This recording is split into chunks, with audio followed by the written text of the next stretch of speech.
My ladies, in 2026, we are going to be building wealth intentionally and God's way. Proverbs chapter 31 gives us a blueprint for how a wise and virtuous woman builds her economy.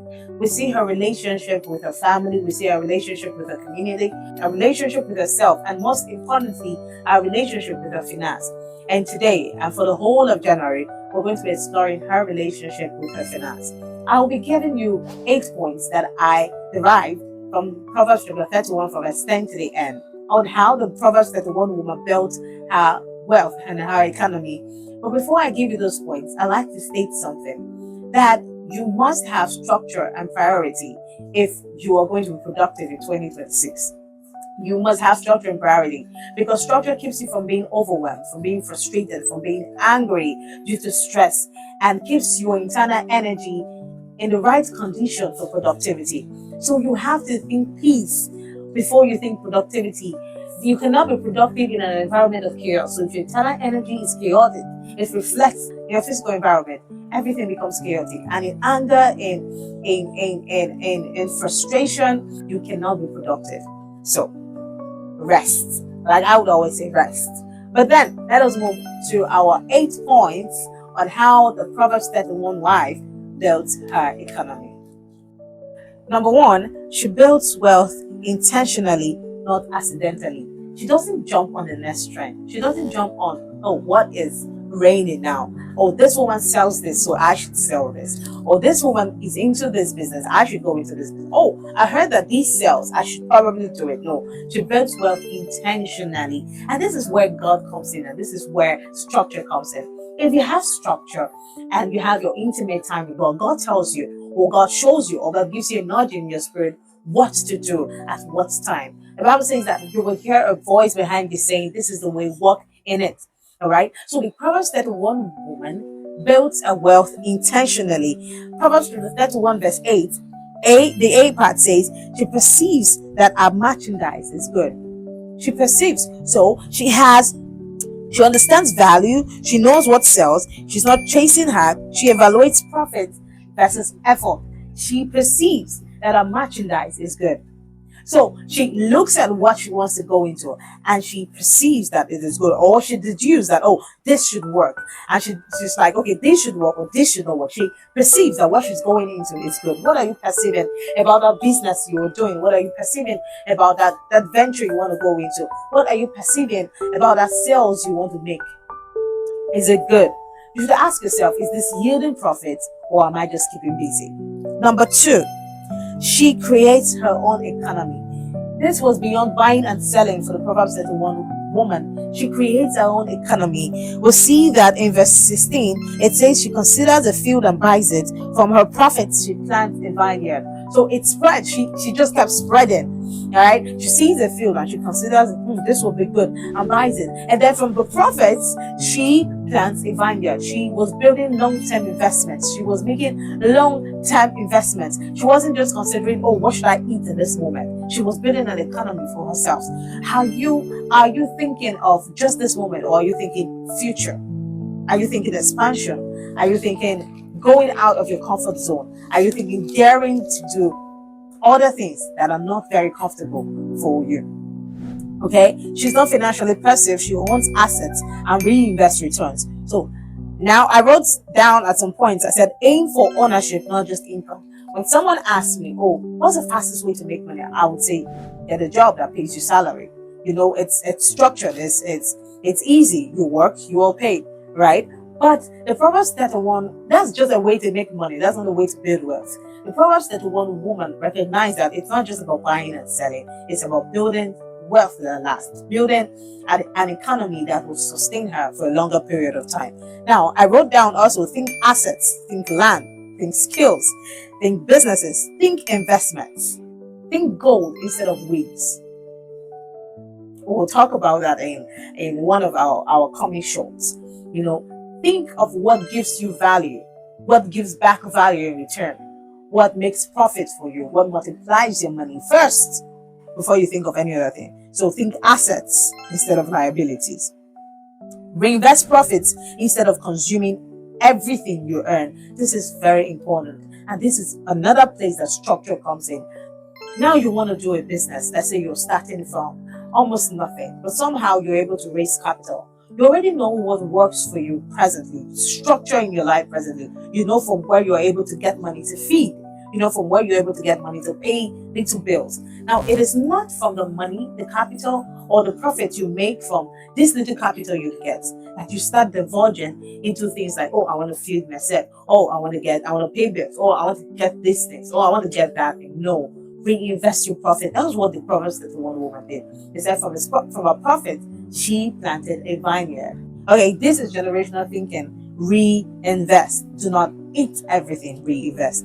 Now, the third point says she trades beyond her immediate circle. We see verses 24. It says she delivers sarches to the merchants. This is where you get shameless. Get shameless in 2026. Shame would make you remain poor. Someone said something that resonated with me. They said, your success is at the other end of being cringe. So is that thing cringe? Is that oh, I don't know how to talk to people to sell my market. Oh, I do not know. I am so camera shy. I cannot face the camera. Oh, I'm so this. Oh, I can't do this. Oh, I can. No. It says she trades beyond the immediate circle. You must be willing to make friends. You must be willing to make partnerships. You must be willing to talk to people. You must be willing to sell yourself. All right. She delivers sarches to the merchant. So it wasn't just her family and friends it wasn't just her immediate circle. She went out. Okay. The market is not limited to her household. She trades with merchants, external buyers. She went and searched for buyers, external people who traveled into her town. Don't limit your skills to family service only. Monetize your gifts beyond your immediate environment. Think scale. Think online. Think sport. Think partnership. Kill shame before it kills you. Wealth grows when reach expands. That is true. If you are only selling to 10 persons in your community, those 10 persons are going to be the only persons buying for you. You're only going to make profits from 10 people. But if you're able to go outside your community and sell to 100 persons, that's more reach. That's more profits. All right. So you must go beyond your comfort zone in 2026. Don't get comfortable. The fourth point says she understands the vision of labor. This is where you have to have structure. You cannot do everything by yourself. You cannot. You will be frustrated, you'll be overwhelmed, and you'll be underproductive. You must know how to distribute labor. Verses 15 of Proverbs chapter 31 says, she provides food for her household and distributes work for her handmaidens. Do you understand that? She provides food for her. She wakes up early in the morning to provide food for her household, and then she distributes the day's work to her handmaidens. Then she goes out to do what is necessary, what requires her presence, what requires her energy. You must be able to seek help. You must be able to ask for help. You must be able to insist on help. Now you ask yourself, how do I seek help? I'm doing all of the house chores. I have to do everything by myself. You must be able to outsource. Oh, I don't know how to money to outsource. You must be able to convince your spouse to partner with you in the chores, in whatever it is you're doing. It must be a partnership. You must seek help. You cannot produce productively from overwhelm or from exhaustion. All right, stop glorifying exhaustion. Delegate domestic or business tasks where possible. Focus your energy on what requires your presence. Time is a wealth too. All right, the fifth point is she is trusted with resources. If people give you money, will they be able to get it back? If you borrow money from someone, do you return it as a when due? You must be able to be trusted. You must be trusted with money. The Bible says the heart of a husband safely trusts her, so it will have no lack of gain. Trust is economic power. Trust is economic power. She's reliable, she's strategic, and she's accountable. Build financial integrity. People must be able to trust you with money. People must be able to trust you with their finance. So you must build financial integrity. Learn budgeting, learn planning, learn transparency. Trust multiplies opportunities. People will be willing, more attentive, and more ready to refer you to business partners and associates if they can trust you with your finance. Number 6 says she plans for seasons ahead.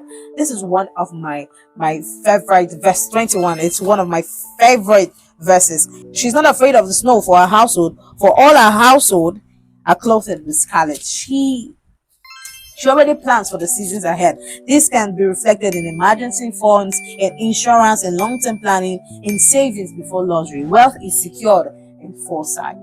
Have you asked yourself, how is it that people make money? They could make so much money right now and be broke in the next couple of weeks. It is because there is no structure for their finance. There is no savings before luxury. You must think savings before luxury. Number 7, she invests in quality, not vanity. Her clothing is fine linen and purple. This speaks of value and durability, not just essence. It speaks of value. You know, her clothing, it's not just enough to chase trends. You must invest in something long lasting, because when that trend fade off, what are you going to do with what you want? Are you going to keep wearing it, or are you going to discard it? So you must invest in quality and not vanity. Spend on quality over impulse. Build a lifestyle you can sustain. This is a major point for me. You must build a lifestyle you can sustain. You must not chase life the way you feel people are chasing it. You must build something sustainable within your own finance and within your own self. Number 8, the last, she balances generosity with wisdom. You cannot give from nothing. When you keep giving and keep giving and keep giving, you exhaust yourself so fast. You cannot give from nothing. You must build capacity to help. You must not be reckless in your generosity. You must not give out everything that you have and not have a plan for yourself or for your future or for reinvesting or for building, or for expanding your business. No, you must be generous with wisdom. You must be generous with wisdom.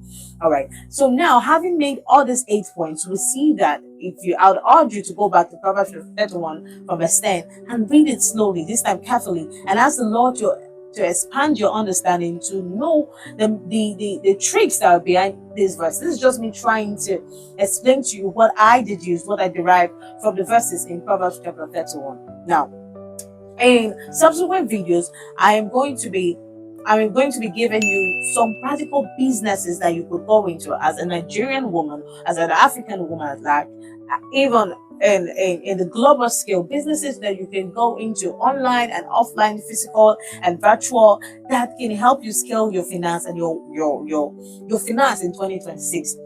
I will be doing that in subsequent videos, but this video is to create structure for you, to build a foundation, so you have an idea to how building sustainable wealth is structured. I want you to keep in touch with us. Every Sunday we're going to make episodes like this, and if there are any points that I've left out that you probably would have wanted me to bring in, please share with us in the comment section. If you have anything to say, please tell me in the comment section. I look forward to having your feedbacks, and I look forward to talking with you and just sharing more of this and giving more of these insights and sharing them with you. Thank you so much, and I pray God bless you.